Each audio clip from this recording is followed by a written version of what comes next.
If you want to be a man, you have to create the man. Set the fucking alarm early, get into a cold shower, hit the weights. If God was speaking to me through him at that exact moment, like I felt God come into my life. Pour the shit out of my patellar tendons. Then I went to go lift weights. The guys that would fucking bully me, that I was like, I'd just look them in the eyes like, fuck you. I would fucking eat you alive right now. I have a great fucking podcast today for you guys. We're going to be melting some fucking faces today. Absolutely, definitely. We're going to be talking about, we're going to go through, I'm going to introduce you guys to the guests right now, but, we're going to talk about, why masculinity is now absent from the fucking world, what happened to it, where's it going, how do we bring it back, how do we level ourselves up as men, as leaders, as fathers. We're going to talk about a whole host of things regarding that. Business, we'd like to talk a little bit about fitness, but mainly how it ties into everything, how we can level up as men, become better, stronger for our families. And without further ado, I'm going to introduce the guest, the one and only, the legend, Kyle from Superhuman Fathers. Brother, hey buddy, fucking super stoked. So I have been following you since you had like 2,500 followers. Yeah. You popped up on my feed one day because I'm in jiu-jitsu, right? I'm a big grappler. Yeah. And your video where you woke your boys up at like, I don't know, it was like fucking early. Yeah, it's like 4 or 5 a.m. Yeah. And you're like, hey, let's fucking get your gis on, let's roll. Like you just made them get up and you made them fucking just roll and hit some jiu-jitsu. And I was like, okay, I like this guy. I liked it. I don't think I followed you right away, but I liked it. And then you popped up again on my feed and it was just you talking to the camera and you were being so like genuine and real. And I was like, oh shit. Like I could feel you through the fucking camera. And I was like, oh wow, like I like this. And at the time, so I'm 25 now, I was probably, so I would have been like 23, somewhere right around there. And as a young dad, as a fresh husband, my wife and I had just gotten married, even though we've been together for a while. I was like, oh, I like this. I just slowly, you started, I liked it, popped up on my feed again, liked it. And then I followed you and being able to see how far you've come now and how many people you've helped now, how far you've taken this journey. I just got to say, like, it's been really inspirational to see just like how fast when you truly care about something and you truly put your heart and soul into something, how fast you can not only blow it up, like monetary wise, but like also just like how fast you can create a movement. Yep. Because what I want to talk about at first is like nowadays, there is something about today's society where there is not a lot of strong men nowadays. It's like I feel like we're starting to slowly lack that. And that's why guys like Andrew Tate pop off, because all of a sudden it's like, oh wow, like we got a guy who's like talking about, yeah, it's cool to be a man. Like, let's do it. And then we got guys like you, guys, Andy Elliott, these guys who are coming in now, Patrick and David, who are all like, we're fathers. Like, no, we're going to level ourselves up as men. Let's increase. Let's go. Let's level up to become the best dad. Let's become the best leader. Yeah. Let's level up everything. And it's like, wow, to see how fast you've been able to do that, create this movement. I have so much respect and admiration for you. And it's like, man, I really want to get to know you and dive deep. How did you get there? So I guess to start everything off, walk it just a little bit about you, what you do, and like where, like your background, just to kind of set things up. Yeah. So I'm the founder of Superhuman Fathers. And, that came from a moment in my garage. I was a fireman for 15 years and I was taking my kids skateboarding and I was sitting in my garage. I think I was like putting some new trucks on or some shit. And I pulled up my feed and I was just kind of scrolling and I just felt this, like I had a music Instagram that my kids helped me build.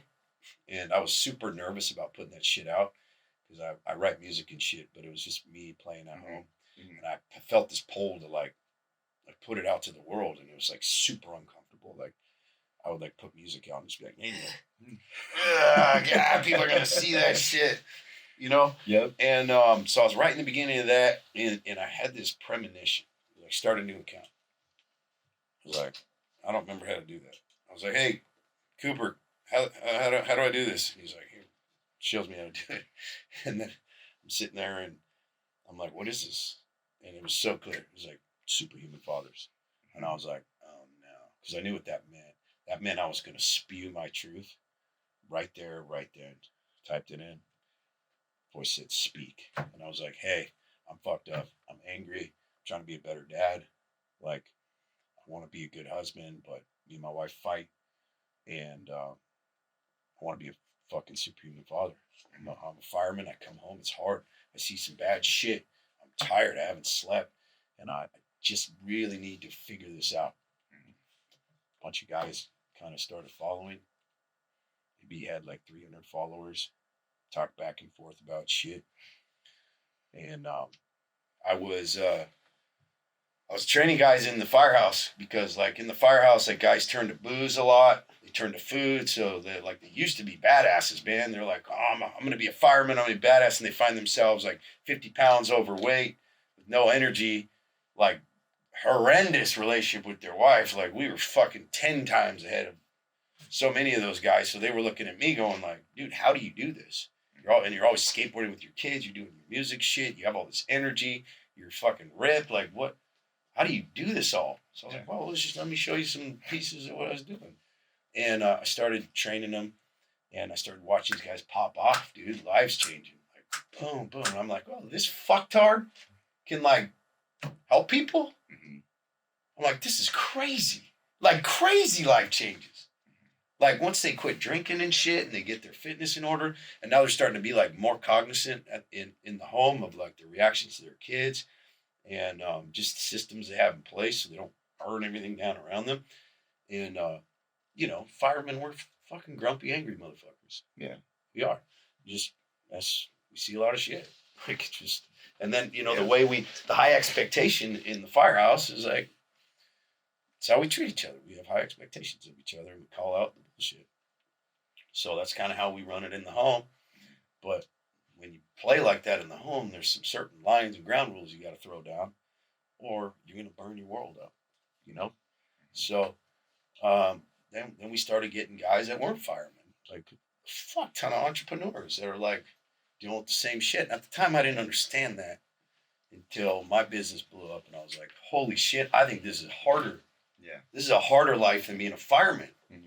Like the entrepreneur world, bro, it's all you. It's lonely. Yeah. Especially coaching, man. Like, you're the guy. Like, you're the guy. Everyone's looking to you. All of them. And they're all in need. And they're all hurting. You got to carry all that shit.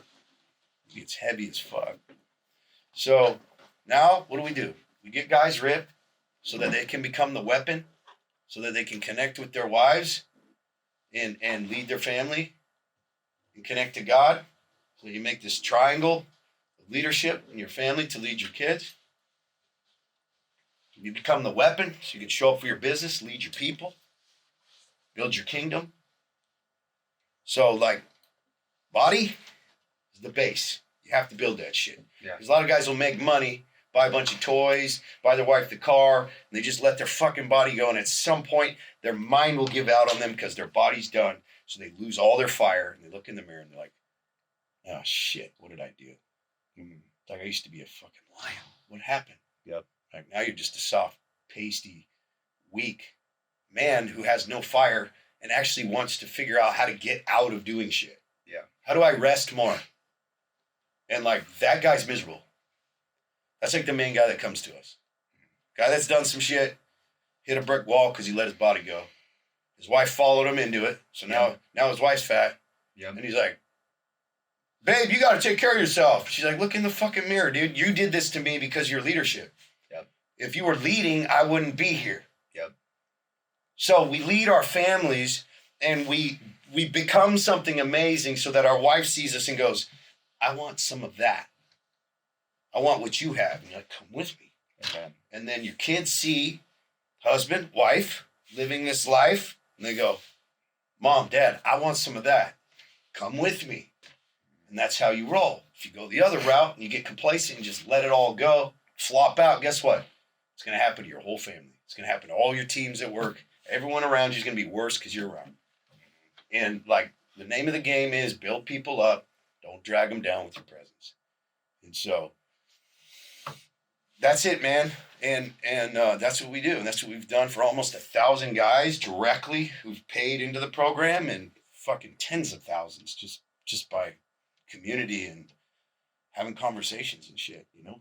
Yeah, that's amazing. It's like, how is the fulfillment out of that when you see somebody go through your program and you see somebody come out on the other end just transformed? Like how, like, you know, I've had experiences with that, like through my program and my coaching and seeing that, but like, I want to, like, for you, how does it feel for you? Like somebody comes to you and they're like, you fucking changed my life. You changed my marriage. You changed, like, I am now the man that I've always wanted to become. How does it almost, do you like relive when you went through that yourself through them? How does that feel? Flow state. Flow state.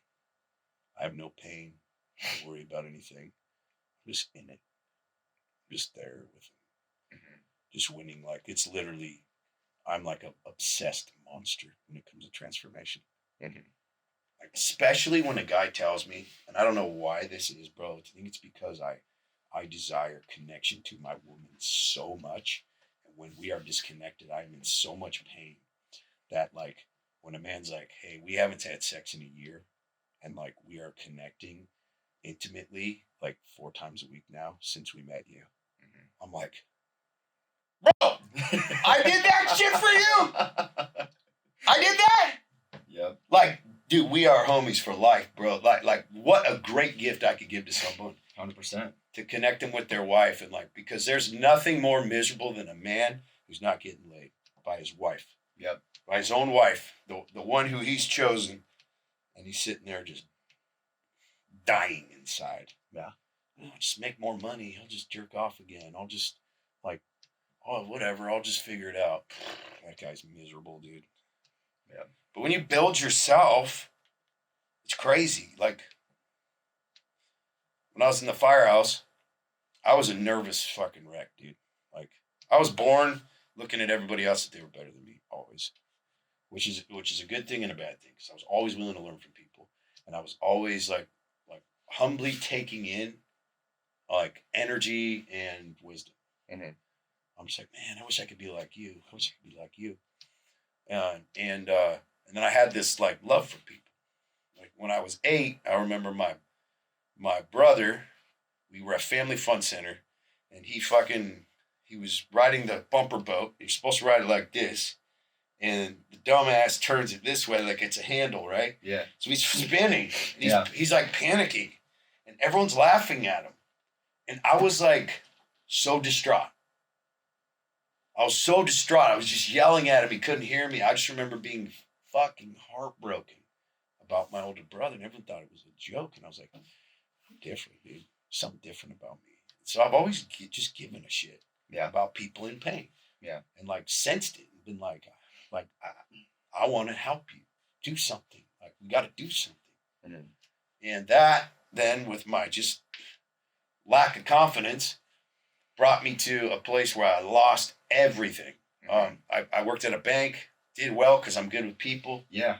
Right? Built that shit up. Like, back then, like, I was bringing home like $30,000 checks to the wife. Like, Yeah. you know, and dude, I was like 20-something years old. I was just like, oh, man. This was back when like the 07, 06. Yeah, that was like in the big the boom, whiteout. I just sat at a desk. People shut up all day. They're like, the application was like 2 lines long. It's like name, date of birth, and they're like, you need to know how much I make. I'm like, the bank just wants to give you money. They don't care. Like, oh, you're not gonna ask my social security number? No, they don't want that either. They just want. They're giving away money for almost free. Yeah. And so like, I was just writing loans, working at Washington Mutual like crazy, like, knowing nothing about sales or business, just crushing it at that age. And then, of course, when shit's easy and it changes, like, I had no skills. Yeah. So, like, we got eaten alive, lost our houses, cars, moved in with my wife's parents. Just a wake-up call as a 28-year-old, like, you don't know shit, bro. Yeah. You don't know shit. Wake up. So my wife's like, what do you want to do, man? I was like, well, kind of got a clean slate. I always want to be a fireman. She's like, that's weird. You never even talked about that. I said, oh, it'd be badass, wouldn't it? Wouldn't it be badass? You'd be a paramedic and a fireman, like go like in fires and shit and like save people. She's like, okay, let's do it. And then, so then that turned into an absolute psychotic obsession to become a fireman, which at that time, whenever the economy drops, government jobs get so inundated. Yeah. They get very hard to get because people are laid off and they're like, fuck this. I'm out of sales. I'm out of business. I'm just going to go get a government job. Yeah. Like everyone has that plan. Yeah. So they're like, I'm done with money. I just want to help people. So, man, there were lines of like, I'd go take a test in Phoenix with like 5,000 people. Oh, shit. Yeah. And like, I would like get like an 85 on the test and like, you don't even get close. So I'm like, how the fuck? So I took like 30 tests and then I got close to a couple, really close, had that last interview, didn't go through. Yeah. And then finally on my wife's birthday, I got a call from Thornton, Colorado from a test I took a year prior. I was on their list and I barely like squeaked past that bottom line. And they're like, hey, we got a job for you. Like I was about to have to like go get a real job or something because I was working as a paramedic. They don't make a lot of money. It's like a private medic. Yeah. And I was all stressed out, dude. New medic, EMT partner, EMT fire, trying to figure out the medic game. Like stomach in a knot, hands shaking every day, dude. Just scared, couldn't sleep. Like pissing my pants a little bit every day. Like, and then I get hired in Thornton and I'm like, oh, I got my job. Yeah, bro. I did it. And I show up that day. Those guys fucked me up for 3 years, dude. Yeah. Just bullied the fuck out of me. And thank God they did. Because I really, if I look back, I was a scared little bitch.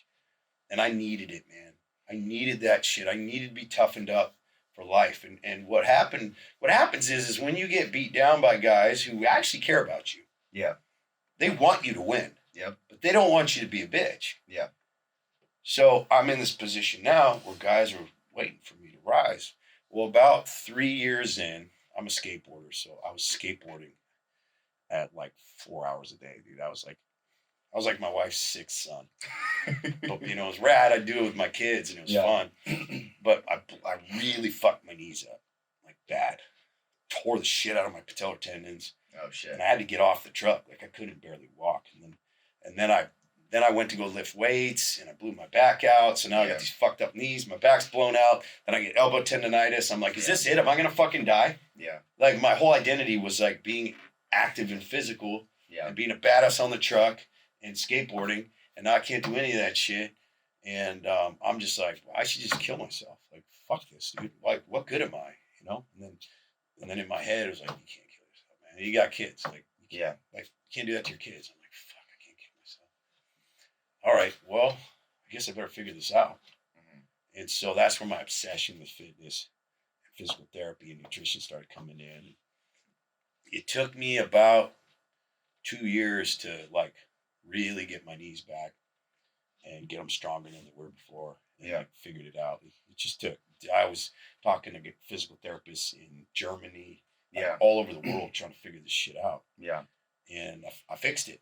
Like I did it, and I come back to the truck. Well, I'm a different person now. I got like 20 pounds of muscle on me. I'm ripped. I grew some biceps. I walk in the door, and they're like, "The fuck happened?"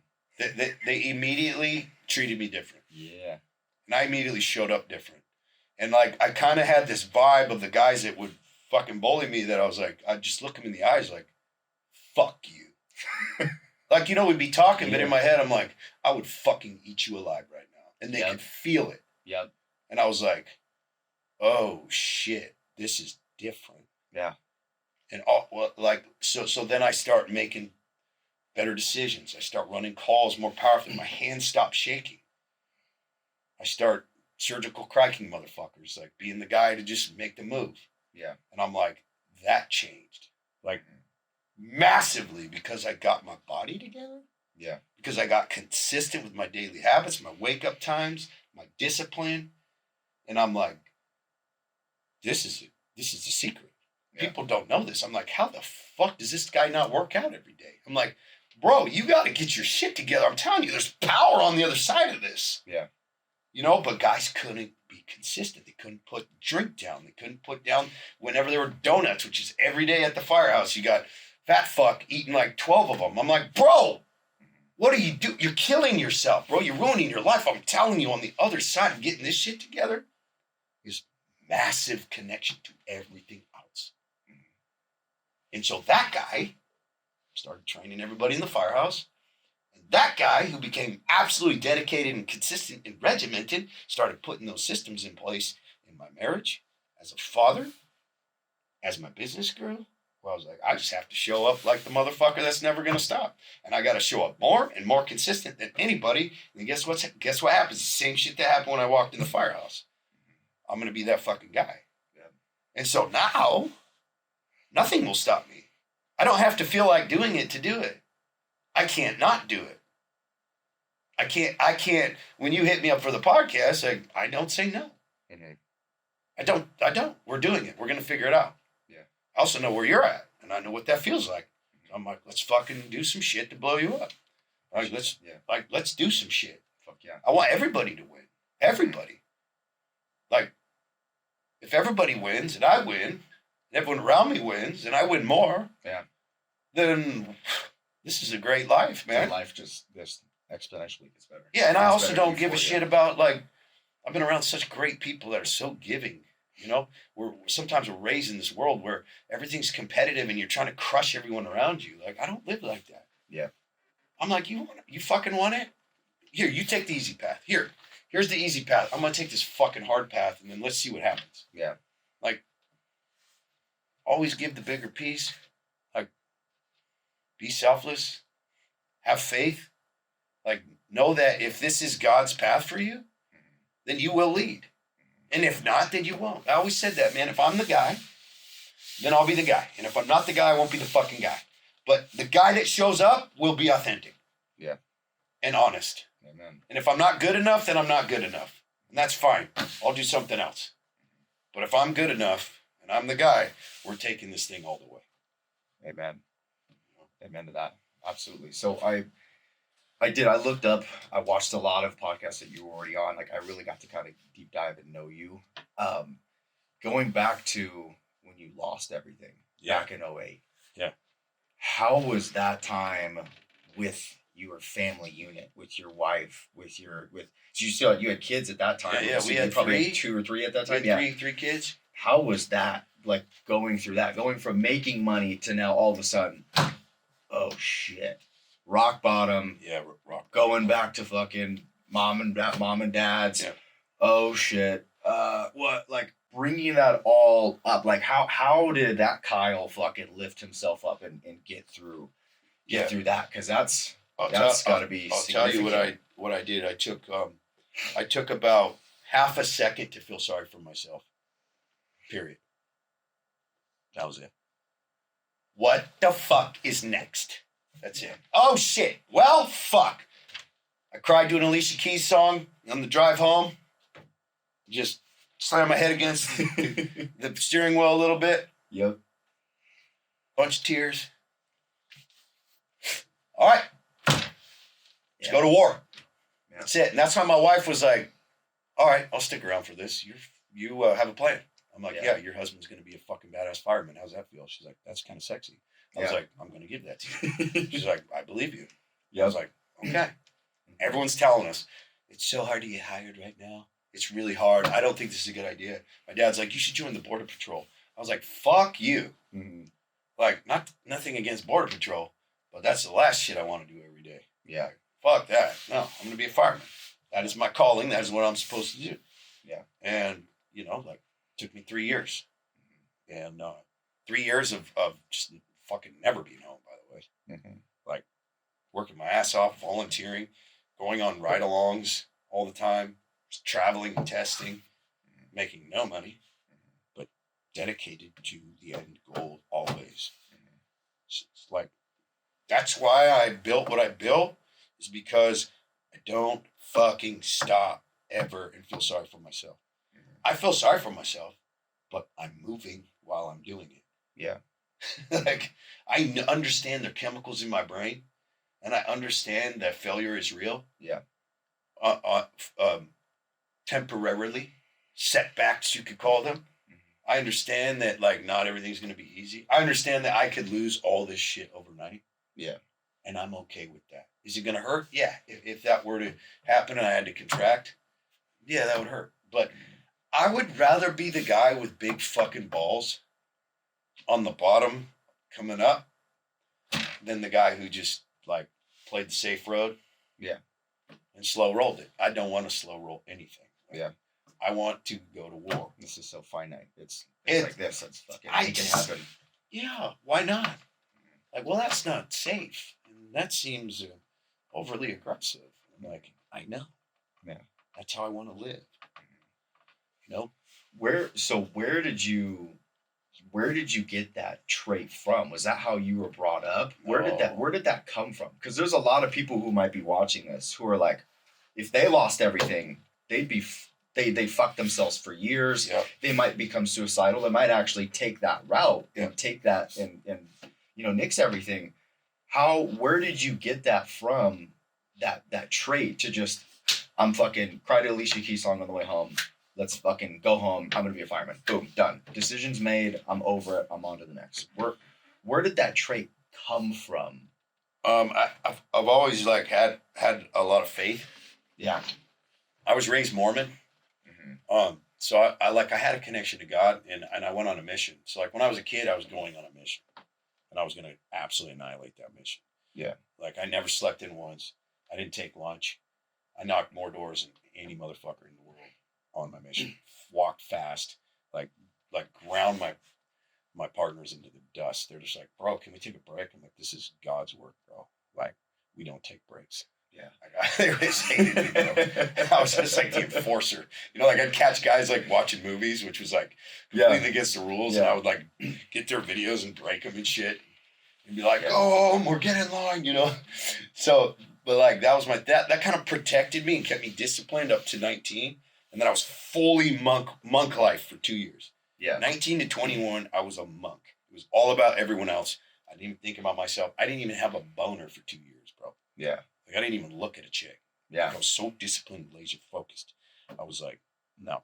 And then, like that was massive mindset training. Like, Yeah. There was 2 years of that shit at 19 years old. Door to door. Yeah, and like some guys go on missions and they kind of half-ass it. Yeah. And they find little ways to like not feel the pain. But I was all in, bro. So like it was 2 years of like meditation pain. Yeah. And that probably carried over into the rest of my life, man. And that you throw skateboarding on that, you're hitting the concrete and bleeding all the time, and like I will end this trick. Yeah. I will die trying. Yeah. Like those two things, I think that's what like created me. And then I had that nervousness. You know, I had the drive and shit, but I had that nervousness and kind of lack of belief in myself. And that's where the guys in the firehouse just fucking hammered me so hard that like I can be fully criticized about everything. And I'm like, yeah, I probably suck at that. Like, fuck, I got a lot of work to do. Like, you know, like I can take massive judgment and criticism without getting flustered because I had it for so long. I lived in it. Yeah. It was like, why do you walk like that? Why'd you make that decision? Like, you're so dumb, bro. You're going to get fired if you do that again. Dude, that was like, and then I went on probation again. I moved fire departments and did that shit again at 36. Went through another fire academy. Went through another probation. Got with another fucking asshole captain who threatened to fire me every day. And this time I had 5 kids. Yeah. So, like, I just keep putting myself in the fire of just judgment and self-doubt. And then just like, same things come up. You show up every day. You work really hard. You have faith that you have been brought to this moment for a reason and that all you have to do is not quit and you will rise. Mm-hmm. That's it. You got to be consistent and not quit. You will rise. You know? And you connect to God deeply, spiritually connect to God deeply. I didn't realize I was connected to God even when I didn't believe in him. Yeah. Because there was this voice and this pull and this consciousness that I could feel and hear. This pulling to go in different directions. I would always listen to it. It's like, hey, move right, move left, go this way, try this. I'm like, okay. I was talking to it. I didn't know what it was. And then I met Garrett White. he's like, hey, you're gonna start calling that voice Jesus. And I was like, nah, bro, no. and then we were doing a meditation, and then I just like had this powerful experience with Jesus. I was like, I don't know if that was real, but that felt real enough for me to just to like lean into that shit. Yeah. I was like, because that felt so amazing, and the whole story around it, and how it all connects now. I'm like, I'm gonna lean into this. Yeah. And so I started leaning into that, and then my life and mindset just went next level. Yeah. Because there's so much more meaning behind it now. Yeah. You know? I know exactly what you're talking about, because so that whole moment happened for me this year too. So Dude, there's something happening this year. there's This conversation I have had hundreds of times with guys like fucking savages. Yeah. That normally wouldn't go this route, Mhm. that are still savages and didn't get turned into like a fake, like lying nice guy. Yeah. But are holding the like real warrior mindset mind, but now really connecting to God. Mhm. Like it's like he's raising an army, bro. I called myself atheist my whole life. Yeah. And so my mom, you know, she's not very religious, so to speak. Like, we weren't Mormon, we weren't Christian, she believed in God. Her mom passed away really young. I haven't met my grandma or anything like that. And so she's always like, she's out there, she's alive, she's with God. But that was all that I ever had, like, raised like into that, right? But so my wife is, my father-in-law now was a pastor. They had a church in Texas. They got blown down by a tornado. They moved out to California. So I got with my wife when we were 15. And so my wife is super Christian. And I'm over here, I don't believe in God. Yeah. I have those voices that you're talking about. Yeah. I have them. Yeah. I know what but I was like, that's not God. Yeah. It's not God. And so I'm with her, and her parents, they love me. They love me, right? Of course, then we get pregnant. Now they are like, okay, now we have to love him. Like, he's a part of the, so. Shouldn't have trusted that guy. But, damn atheists. they do it every time. And they would always pray for me, like one day, God's going to come to you one day. And her father, I guess, would tell her, like, it's going to take something really hard is going to have to hit this man for him to change.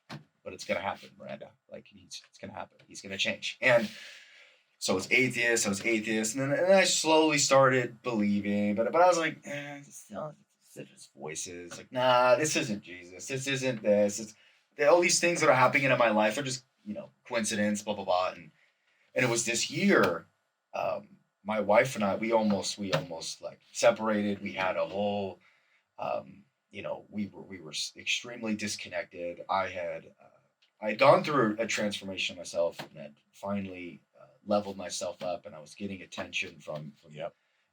Other places. You had released the beast. Yeah, exactly. Yes. and and we almost separated. And I remember being at work. I was at work, and one of my sales guys, because I was the sales manager for a BMW store. One of my sales guys was like, like, God will come to you in people, and he'll speak to you through people. And I remember him telling me this, and it was like surreal. It was as if God was speaking to me through him at that exact moment. And I was like, because I knew that something was changing inside of me. I was turmoil at the house. We had just had our baby girl. So my baby girl was probably 3 months at the time. So my wife was fresh off of giving birth. My son was just starting to, he's autistic. And now, there's another kid in the house. And you guys are giving her all of the attention and not me anymore. So there was turmoil with that. Turmoil with my wife and I. And I remember sitting at work, and I was on my phone, and I remember reading an article. I was just looking up like marriage problems, and I was just like trying to like put myself in their shoes and how these people that wrote about it got through it. And it was a therapist that was responding to somebody, and they said, "You are fearful of that person that you want to become. You're afraid to level up to that person. You're afraid to become who you want to become. That's why you're having these issues. Like you don't want, and how I literally put everything together in that moment, and I was like, I've always wanted to be a man of God, but I've been so scared. Yeah, man. Why? And I fucking started crying at work. I bawled. I was sitting at work, and I just put my head down, and I started crying. I fucking cry about it right now, thinking about it. And I remember like I felt God come into my life, and I was like, I need to be a man of God. Yeah. Went home, hugged my wife. I told her I loved her, and I actually what I did is, so I went to the store, and I got her a card. She always wanted me to get baptized, and I got her. It's hard for me to talk about it. And I went to the store, and I got her a card, and I wrote on the card, "Hey, like I'm now a man of God, and I want to get baptized." And I gave it to her when I went home, and our marriage has changed ever since. So, God damn it, I got me crying over here. But it's You don't cry on your podcast. you know, Podcast. that was my life changing moment this past year with God, and I got to live through that, and now God has just done wonders. And it was as soon as I accepted God, and I've always been so fearful of death. So scared of it. And that I feel like that's why I held back, because I was like, I'm gonna finally believe, and then I'm gonna die. And then I no, I oh, he's here. Use me. Yeah. Then I let him use me. A month later, the store announces we're selling. A month after that, corporate comes in, takes over, demotes me, cuts my pay, says blah blah blah. I say I'm out of here. God gave like that. When I accepted God into my life, it was like bang, bang, bang, right after another. Yeah, and is it any coincidence that you immediately point to other people to help others once you feel that? And you're like your focus is fitness, right? Yeah. Mm-hmm. Guess where that goes? Yep. That's what'll happen with all of the people that you work with. You'll start to get their body right, and they'll start to create this connection with themselves that will open themselves up to actually connect to God. If you create the container to do that, it's really cool. And those are the moments where you're like, yeah, okay, we're doing some good in the world. Absolutely. You know, and not no compulsion, just a wide open place where men can go and speak their truth, and to work shit out in their head. You know, like very similar to how we were talking about kids. Like, I don't want my son to lie to me. Like, I have to create a place where he can speak without feeling like he's going to get munched. Yep. So, like, same with men. Men need a place they can go to where they know they can just talk about all the craziest shit. There are no rules. There is no judgment. We're all fucked up here. And you want to talk about tears, dude? Just create that environment with your people. And it's so rare. Because you can't get it at church. Maybe like some certain men's groups, but there's always going to be some guys in the men's group that are like, oh yeah, Johnny's really struggling with pornography. And then he's back in the closet. He's like, yeah. It's like, yeah. You know, so like there's this place where men can go. That's like Superhuman Fathers was created for that place you can come and be you. Then we work on shit. And like, you'll do the same thing. Yeah, absolutely. Absolutely. And to kind of like touch on like what we were talking about earlier before the podcast, like when my dad did that to me and he came in and he didn't, after I guess I'll kind of tell the story. So That's a good story, dude. I wasn't really a troublemaker. Like I was the class clown. Like I fucked around in class, but I never got in big trouble. That was never me. I never did crazy shit. Never smoked weed. Like not until like later in my life to just try it. I never did drugs. Like because my dad was always really against that stuff. But I love fighting. Love it. and I would set up fights. That was my thing. It was, I would go and I'd say, hey Kyle, hey, you'd be a good fight with, let's see over there. Oh, Ryan. Hey, yeah, you guys would be a good fight. Come on, bro. You know you can fuck his ass up. And then I go over and tell Ryan, hey, Ryan, you know you can fuck Kyle up. Like, right, like, hey, let's go find out. Like, fuck it, you know. And we went to the bathrooms, and this one time we packed like 15 dudes, and I had it down to a science how to not get busted. And I told everybody in the room before the fight, I was like, if you motherfuckers listen to me, we're not gonna get busted. But if you guys fuck this up, we're gonna get in trouble. So the guys fight. One guy gets a really bad bloody nose, and so I'm like, all right, guys, right, leave in twos. Do not walk out of the bathroom fucking 15 heads deep. Leave in twos and go across the side of the school. Okay, so they start leaving in twos. Everything's fine, but I stay behind with my buddy, who's like, dude, it's bad. Like he gets nosebleeds in general, but imagine now he gets punched in the face. How bad? Like, you know, it's 3 times. It's like everywhere, fucking all over his shirt. And I'm like, shit, dude. Like, I'm gonna get busted with this guy. Whatever. So I'm helping him out. Everybody's leaving in twos. All of a sudden, for some reason, they didn't fucking listen to me. All of those guys come back into the bathroom because it's been like 15 minutes we're in that bathroom. So everybody comes back inside and they're like, what's going on with Adrian? Adrian, you okay? And of course, the teachers see 15 dudes fucking walk into a bathroom and they're like, then they come in, they see my boys bloody everywhere and they're like, oh, a fight happened. All right, guys, let's go. And I'm like, you fucking suck. I told you guys to leave. So I'm like, all right. So we get busted for the fight club. And I remember sitting in the principal's office, and so the main principal was a woman. I'm just gonna say this is how it was. It's, you know, she was a woman, ripped all of us, and we're like come on. So then the vice principal comes in, and he's like an old school badass. Fucking everybody respects this guy. He gets me and one of the other guys from the group, and he sits us in there, and he's like, hey, like, I know you guys are the leaders behind this. He's like, looks around, he's like, let me see the videos. Let me see. So fucking show him the fights. And he gets all into it. He's like, oh shit, oh fuck, getting all into it.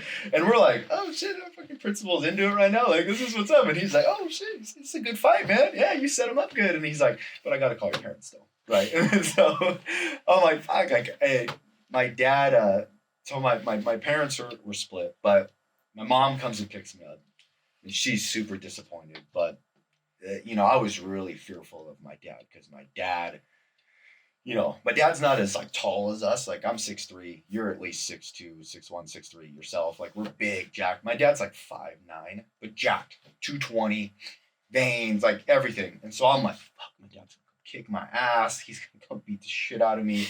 I'm like literally like, oh my God, I'm gonna get fucked up right now. Get home. My dad lives like 2 cities over. He comes in, walks in the door, sits down with me, and he was just like, I thought seriously I was gonna get punched because I got suspended, and I'd never been suspended before. So I was like, fuck. And he was just like, hey, like, how are you doing? Like almost laughing at me, but kind of like, what are you doing?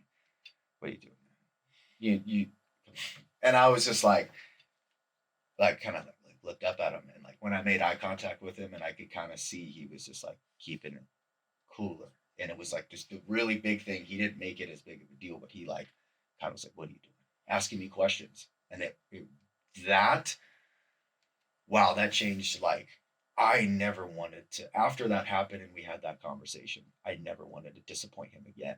Yep. Like, it made us so much closer. He drew a hard line in the household, right?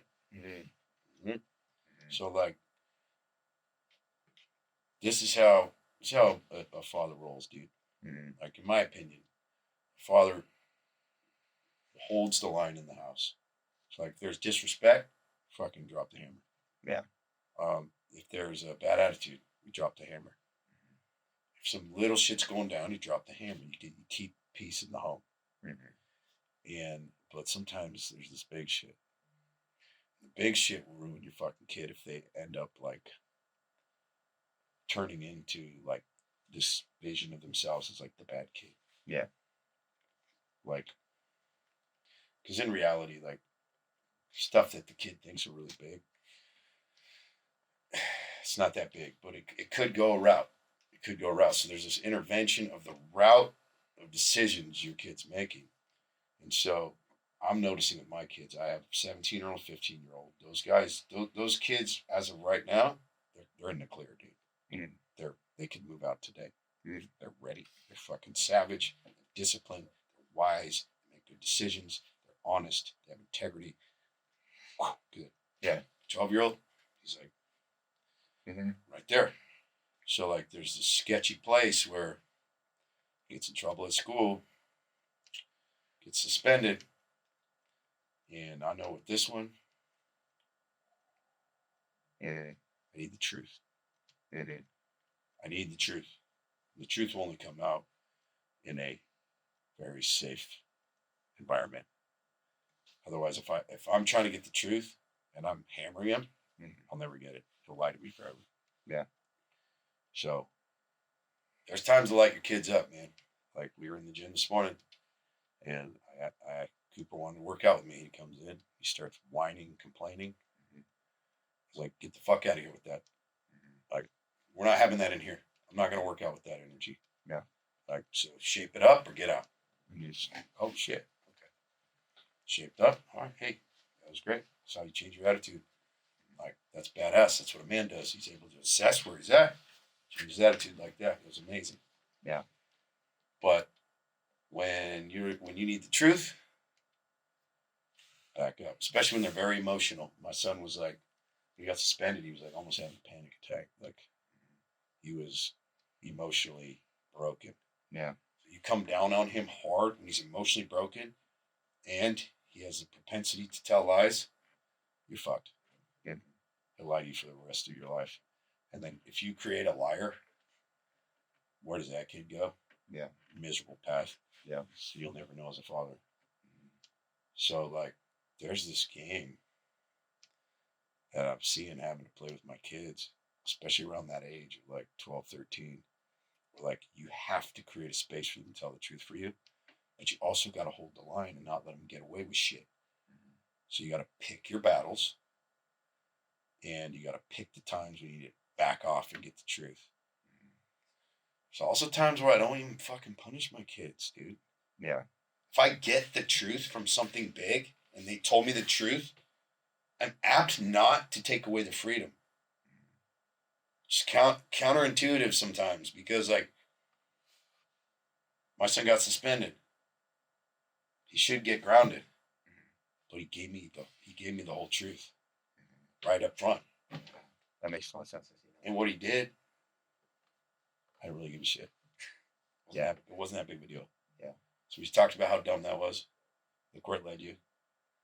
And then, like, you want to have panic attacks? You like that? Do you like that feeling? Mm-hmm. That's because you lied to me before. And now you knew that you were in a position where you'd have to lie again. That's why you were panicking. So you see how lies start to build up on themselves? Mm-hmm. You told me most of the truth, but you left out that little bit, which puts you in a position to have a freaking panic attack. Mm-hmm. People who tell the truth don't have panic attacks. Mm-hmm. Liars have panic attacks. Mm-hmm. That's a gem right there. It's so true. And I think this is a great time to bring up the reel that pissed off the world, though, right now. Talking about dropping the hammer, talking about everything. Yep. So, like, now after that perspective of taking that approach, yep. Then we look at the reel that pissed everybody off. Didn't piss me off, also. It's fucking how it should be, right? Yep. How do you then determine in that instance, this is where I need to go? Yeah, in this specific case. Yeah, you can learn from everything that you do, especially when that's why exposure is so powerful, because, and initially you want to be defensive. Like, I want to be defensive. Like, fuck you pussies. Yeah. You guys are all, like I put myself out there. Yeah. Love me for it. Yeah. Although, I knew it was going to take heat. It was scary. A lot of idiots are like, you're putting your stuff out there to get clicks and followers and clout. I'm like, I don't give a fuck about any of that. You know what I give a fuck about? Being authentic. Yeah. 100%. Like, do you have the balls to put your fucking worst day with your son out there? Good luck. 100%. Yeah. Like in reality, like, did I know I was going to get 20,000 followers from it? No, I just knew I was going to get some hate. Yeah. Like I knew hate was coming, but I knew I was like, there's something here. Something here. The way that the video was cut, it was sent to me by my video guy, and I was like, wow, this doesn't tell the whole story at all. Yeah. It just shows the war. And I was like, it's probably good to show. Yeah, just so the viewers know too, like walk through like a little bit more in depth of it too. Yeah, so the story is, we wake up in the morning, Cooper's in a bad mood, he starts ripping on his brother, and he's like talking shit to his other brothers, he's talking back to his mom. Cooper's hot and cold, he's trying to figure out his attitude. He's been in trouble lately. So, light his ass up then, and then, we're going skateboarding as a family. And like that's a big deal for us. To go skateboarding, we've been skateboarding with them since they were babies. Like, this is what we do as a family. Yeah. To keep us together. It's like, it's church for us. Yeah. Like we're forcing him to go to church. And luckily he loves to skate. So we go to this skate shop, and and he wants a new deck, and he needs one. He does need one, and he skates all the time. Yeah. So there was that conversation where I was like, you've been a dick, bro. Like, but I'm buying you a deck? Like, are we gonna make a deal? Yeah. Like, this kid was being an absolute dick. And my son's being a dick, I'm gonna tell him he's being a dick. And I'm not going to be nice to him. I'm not going to give him a happy experience. Like we're going to trade energy then. And I'm going to let him know, because the real world's going to let him know. So, and then there was that part where it's like, I'm going to saw it in half. Dude, that whole thing, if you were actually there, it was a fucking joke. Yeah, of course. I was like, no, I'm going to saw it in half. And then, like, you don't see it on the reel, but I was like, and then we're going to get rollerblades, and you're going to have to rollerblade around the neighborhood. Yeah. That was a fucking joke, which, in the cut, you don't see that. But Yeah. But then we get to the park, and what does he do? He's like, he's frustrated landing his trick. I don't really give a shit about that. Like, I get being mad while skateboarding. But when he gets mad, he starts taking it out on his brothers. They're like, hey, try putting your foot here. He's like, shut up. You're stupid. You don't know. And I'm like, I'm not having that. I'm not having that. Yeah. Like, if you're a dad and you allow your kids to talk to their brothers and sisters like that, you're a shitty father. So, like, you have to step in and handle it. And if you talk to him a few times nicely, that's fine. My kid, he ain't gonna respond to that shit when he's in that state. He's gonna get shaken out of that state. How do I know? Because I'm his fucking dad. We've been in this position many times. I can have him out of that thing in 5 minutes. But he needs some force. Yeah. He needs to get his ass beat. He needs a man to shake him out of it.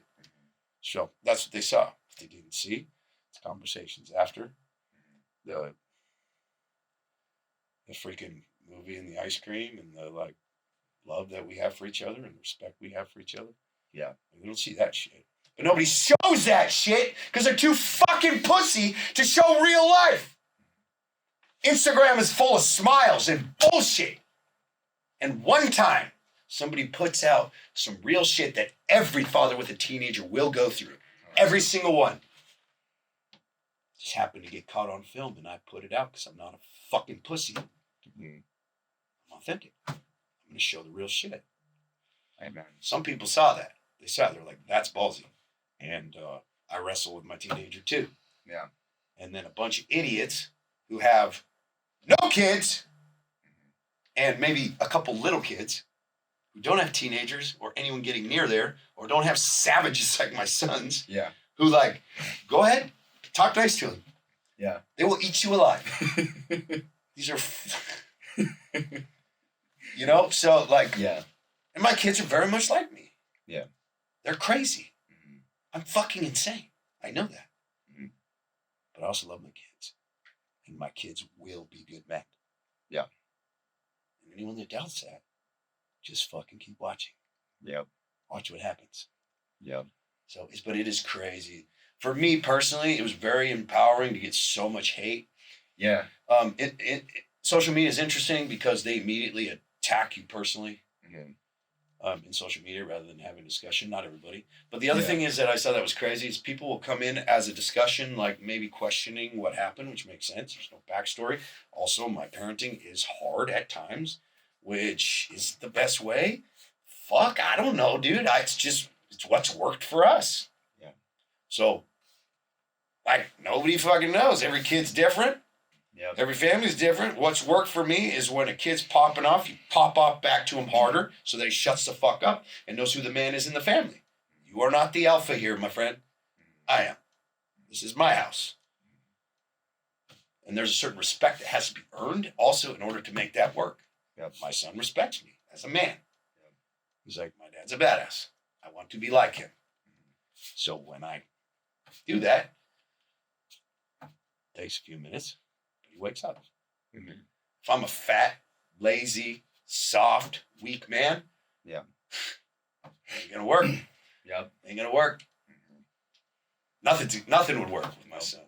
My son would not respect anybody like that. He would walk all over him. Mm-hmm.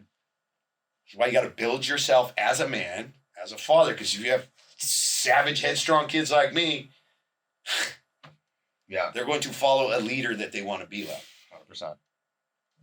And most kids are like that. Mm-hmm. Or they're soft, just like their dad. Mm-hmm.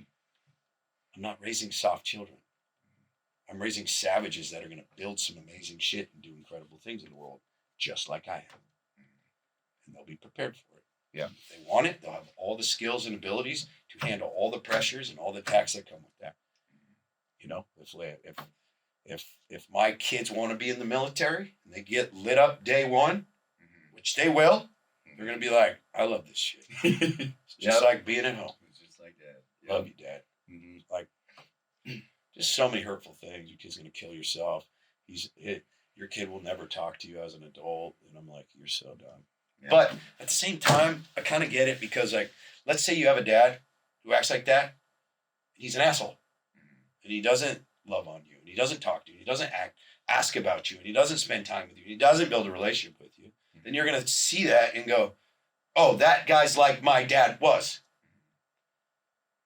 It's all your perception of your experience. Yeah, I did see a lot of comments like that where guys were saying that. They're like, oh, my dad was that way, and now I'm what is that way?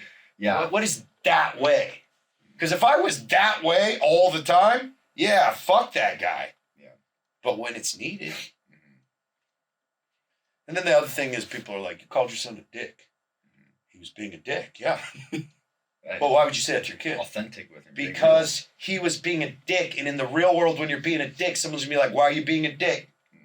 They're like, and you said nobody wants to be around him. That's going to be his self-talk. I fucking hope so, that when you're acting like no one wants to be around you, your father's voice will be in your head and be like, hey, when you act like that, no one's going to want to be around you. So you can be like, hey, why does no one want to be around me? Oh, my dad taught me that when I act like an asshole, no one wants to be around me. Mm-hmm. Huh. Kind of an important lesson. And I hope it sticks. I hope it stung. It sticks. So he remembers when he has a job, no one's inviting him anywhere. Or like when he's driving everyone around him away. It's like, well, no one wants to be around you. You're acting that way again. You know? Absolutely. And again, who the fuck knows? Who knows? Wait and see. Yes, sir. So why do you think men nowadays are so soft? Why is this such a fucking big deal for you to be that way? Why? Like, I'm a little bit of a conspiracy theorist. I like to get into the we got BlackRock, Vanguard want everybody weak. The government elites want people weak. What the school systems want people weak. They want us to be weak men so that our test is low. And I kind of fucking feed into that rabbit hole a little bit. Yeah. But why do you think society has slowly drifted to where it's like, fuck, we don't have real men anymore? Because from what I've seen, because I've shown your reel to my dad, I've shown your reel to a lot of people. And everybody I surround myself with only fucking real men. Yeah. And they're looking at nothing wrong with that.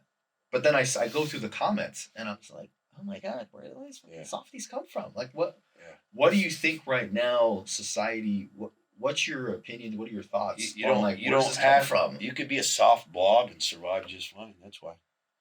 Because you don't need teeth anymore. You can just and you can just be soft. You know, like you want to be a fireman, you can get fucked up. You want to be in the military, you can get fucked up. Like you have to, like, you're a warrior. You're going into death. Testing deaths, you have to be a different kind of human. If you have to hunt for your own food and like protect your family from the cold and from mountain lions, you're going to be a different type of man. Yeah. if you have to protect yourself and fight and Yeah. grind, you'd be a different man. But we're so soft because we don't need to do man shit anymore. Yeah. So we have to manufacture hard shit so that we don't grow titties and have our estrogen go out the roof like most of these fucking soft dads. Yep. And they don't have to anymore. It's not required. So what do? We set the fucking alarm early. We get into a cold shower. We hit the weights. We make our hands have fucking calluses on them by lifting heavy shit. It's really kind of embarrassing because we have to go to this place to like pretend to work. But that's the world we live in. You know, like, so like if you want to be a man, you have to create the man. You have to create the environment that creates that man. Yes, sir. Otherwise, like, we are all turning into women. We already have great women. We don't need more women with beards. Yeah. Like, we, and the thing is, Yeah, guess what? right. It ain't gonna be easy forever. Like, it's not gonna be easy forever. Some shit's coming. And we've got a bunch of pasties that are not ready for fucking hard shit. Mine is weak. Like, I'll take a group of guys that are just normal dudes, and I will have them do like 20 burpees. They're fucking gone. Yeah. They're like, oh my God. Yeah. Dude, you will die so fast in any real scenario. Yeah. You're fucking gone. Mm-hmm. Like, then people are like, well, why? Why do you care so much? Why do you care so much? I don't know. I just, I'm a man. I have a dick. So like, I want to be a good man. Yeah. Because God gave me this body. And he said, you're a man. Yeah. I was like, okay, well, what does that look like? Yeah. And then I just go with how I feel and what I've experienced and like what I feel like a good man is. Honesty, integrity, the ability to work, produce, fight, love, think, act, work hard, do hard shit. Yeah. Like, you should be able to like tell another man, be like, hey, let's pick up that rock. And he's like, yes. Yeah. Yes, let's pick up that rock. Why? Because it's fucking hard. Yeah. That's all. Like, that's the answer.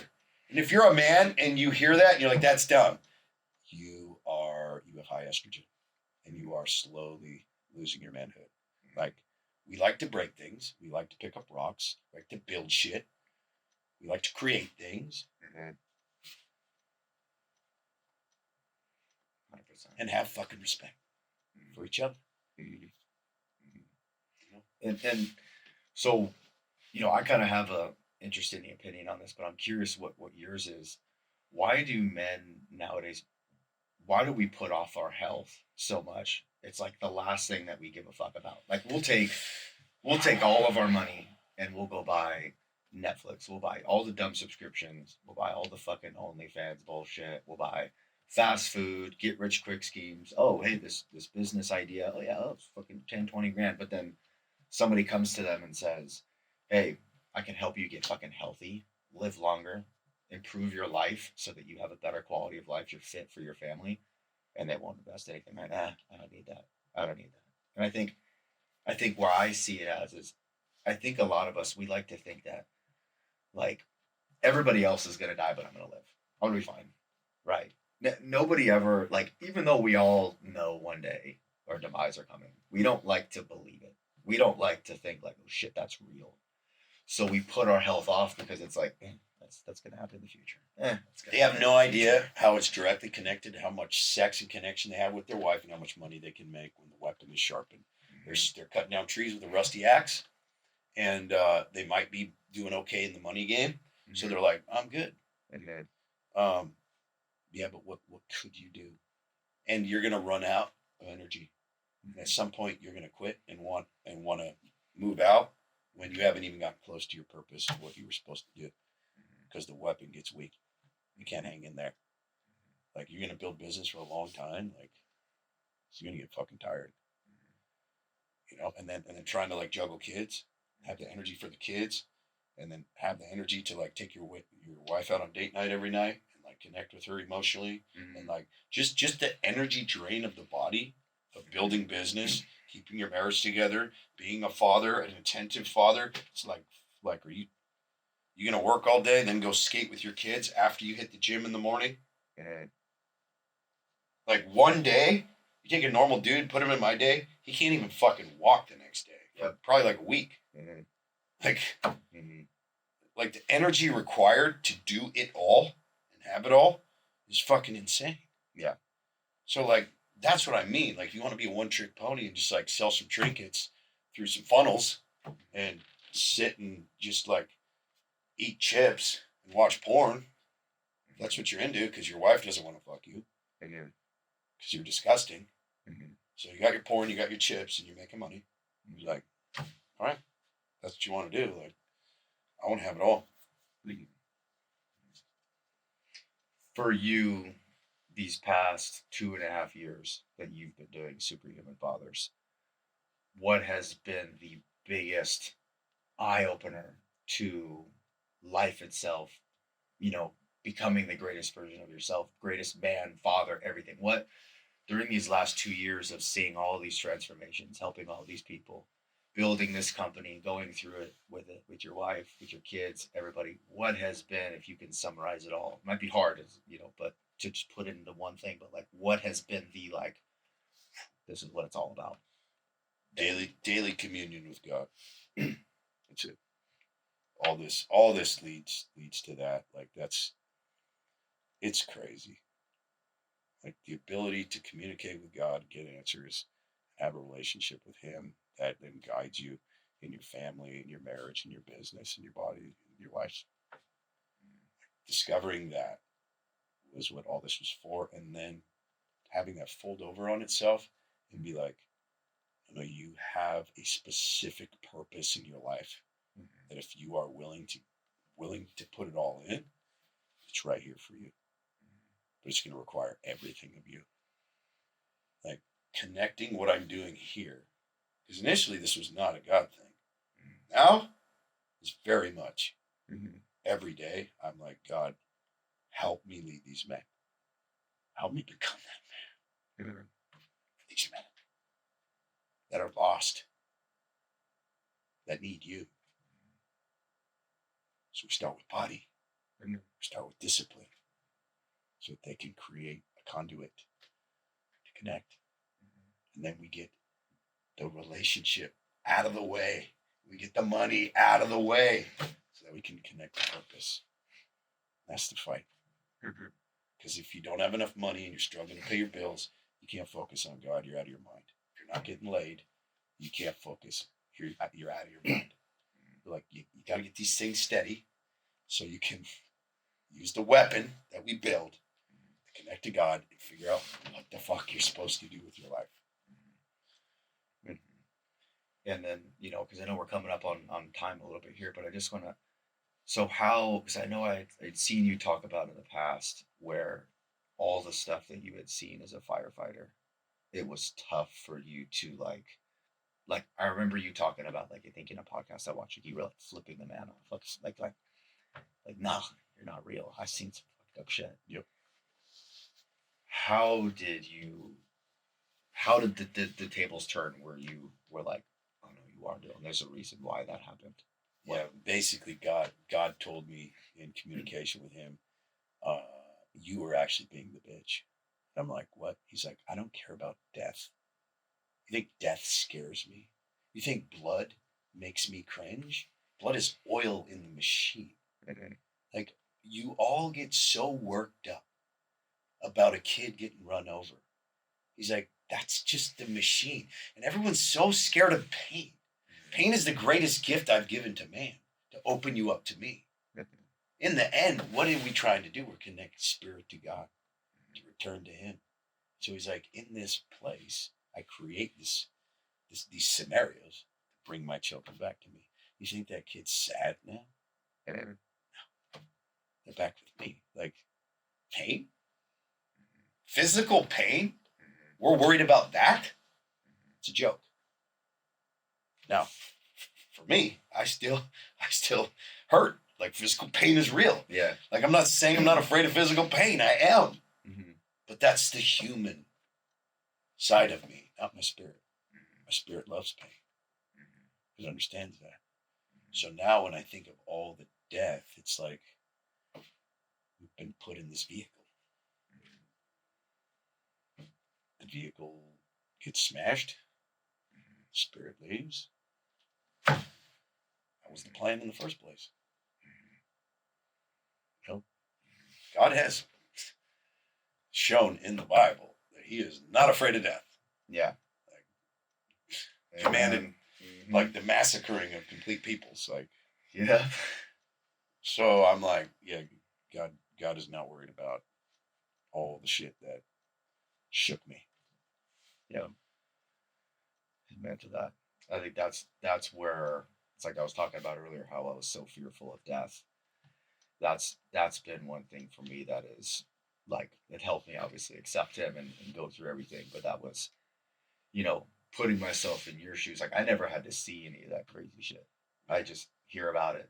You hear about people talking about it, but like I never had to go through it. That's why I was curious how like you actually seeing those things. Yeah. But you're so right. God is like we always hear like his plan, like he works in mysterious ways, but it's so true. Like you hear those voices for so many years, and when you finally accept them, you look back and you're like, oh my God, he does work in mysterious ways. It is the darkness that brings men to God. It's the darkness. And so like all of the things that I've seen have been benefits to me to see the pain in the world, to actually see what's at stake so that I give a shit and love more. It requires pain to love more. I asked God this whole year to fill me with greater love. And what did He do? He made me give a shit so much that it hurt so bad that I was nauseous, that I cared so much, that it stressed me so out I couldn't sleep. And I'm like, oh, there's the love that I requested in pain. It's required. You can't have the light without the darkness. And so I'm like, oh, all the shit that I went through and saw was actually a gift that I can meditate upon to put me in a place to have greater love. You're fucking amazing, brother. Amen to that. Amen. Absolutely. So I guess the last thing to kind of close things out, what message do you have for any man out there, any father out there who's feeling low, who's feeling out of it, who's feel like, feel like his kids don't respect him, feel like his wife, he's separating from her. What message do you have out there for that man, for that person? God loves you, whatever it is. Like, what message do you have to just say, let's get it together. You've got this. Yeah. Give that gem to that man who needs to hear something. One, just be okay with sucking. Like, be okay with not being there yet. Like, okay, you're not the guy. It's like you're in a group of friends and no one's talking to you and you don't get invited to the party. Like, don't be a crybaby bitch and be like, I didn't get invited. Why didn't you invite me? You're just like, oh shit, I guess I'm not the guy. Why am I not the guy? How would I be the guy? Well, I got to get some results, probably. Okay, so I need to, like, sitting here and crying about it is going to just keep me in this spot. So if you want to stay in that spot, just continue to just cry about it. Or you can build some systems and go through some fucking pain and stop running from it and actually just do the work. And it's like, is it really that simple? It really is that simple. Why do people pay me a lot of money to be around me? It's because I do a lot of shit. And when you're around me, you do a lot of shit. Mm-hmm. So like, people are like, well, what am I going to get? You get to be around me. And when you're around me, if you got 10 things to do and you normally would do 0 or 1, you'll do 9 of them just because you're around me. So like doing shit is the key. Getting your ass out of bed, going to the gym, not eating that bullshit, having a plan for your food, having a study plan, a journaling plan, a prayer plan, a church plan, whatever, having a date night set up with your wife, having a communication system with your wife, making sure that you tap into each and every one of your kids so that they know their dad is paying attention to them, that they love them, that they have a place to come to. This is a juggle that I would bring it back and start with wake up when you say you will. Create enough time to go to the gym and eat right. What do I mean by eat right? Talk to the guy. Get you dialed in on your macros. or you can, if you're an old guy with kids, and hit me up. Red meat, potatoes. Red meat is the way to go. God's gift to earth. The man, Kyle from Superhuman Fathers. Well, tell the viewers where they can find you on social media, YouTube, all that stuff. Yeah, you can you can find me on Instagram at Superhuman Fathers. YouTube is Superhuman Fathers. TikTok, Superhuman Fathers, all that shit. Instagram is the place where I put most of my stuff. And then superhumanfathers.com if you want to book an appointment. Talk to me and my brother Ryan if you're in a spot where it's time to change. Then let's go. Yes, sir. Absolutely, guys. You guys, there's a ton of value in this video. If you got a lot out of this, like, subscribe. There's going to be a lot more coming. Just the fact that I've been able to sit here with this man, it's crazy. You put your mind to something and you believe in yourself and you get with God and you truly work on your fitness. It starts leveling everything else up in your life and you'll start to get places where you never thought that you would come. Because I truthfully, a year ago, 6 months ago, 2 months ago, I did not think that I would be here doing this right now. And I am, because I fucking did the shit every single day. Yep. And it worked out and it planned out. So you asked. Yes, sir. Like you asked. I did. Just ask. Mm-hmm. I asked. So without further ado, we're going to close this up. You guys have a great, blessed rest of your day, night, whenever time you're watching this. And take care. Brother, this was fucking awesome. Yeah, bro.